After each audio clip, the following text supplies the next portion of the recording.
Hey everyone, it's Kyle at Greatbacks. I hope everyone's staying safe and washing their hands. You may notice how the background's different. It's because I've been working from home, much like everyone else. We get quite a bit of emails regarding how to assemble an E-Series vacuum. So in today's video, we're going to be covering that. This will also apply to the gold and the blue. So stay tuned. Once you get your E-Series, your gold, or your blue in box, you're going to have a bunch of parts in front of you. You can assemble it any way you want. I'm just going to assemble it the way I want to assemble it. So let's go over the things you get with your E-Series.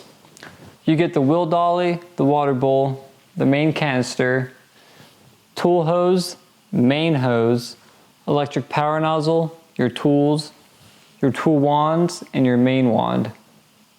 Alright, let's get started. For assembly purposes, you don't really need the tool hose or the tool wands. I'm going to set those aside. I'm going to start with the canister, the water bowl, and the wheel dolly. So go ahead and set the main canister on top. On the left and right side, there's going to be these water bowl latches. Make sure you latch them on securely. Now I'm going to connect the main wand to the electric power nozzle. If the wand doesn't go in all the way, there's this button that you need to depress. It'll go in, you'll hear it lock into place. And on the back side, there's going to be this cord guide. Let's go ahead and take the power head cord and feed it in there. Next, I'm going to take the main hose. I'm going to take the hose end that goes into the main wand. It should slide into place. Now I'm going to take the other hose end and plug that into the canister. You'll also hear that click into place.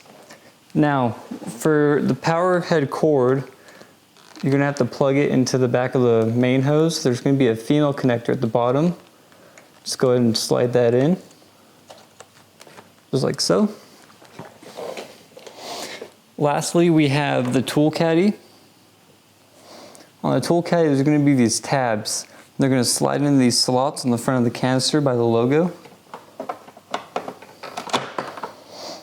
Now go ahead and attach your tools. Now you may be wondering, where does the floor tool go? Well, you can put it right behind the rest of the tools like so. Alright, that's going to be it for this video. I hope it was helpful and you guys are able to get your E-Series blue or gold fully assembled. If you have any questions or need any extra assistance, please send us an email at service@greatbacks.com and we'll get you taken care of. Thanks guys. Stay safe.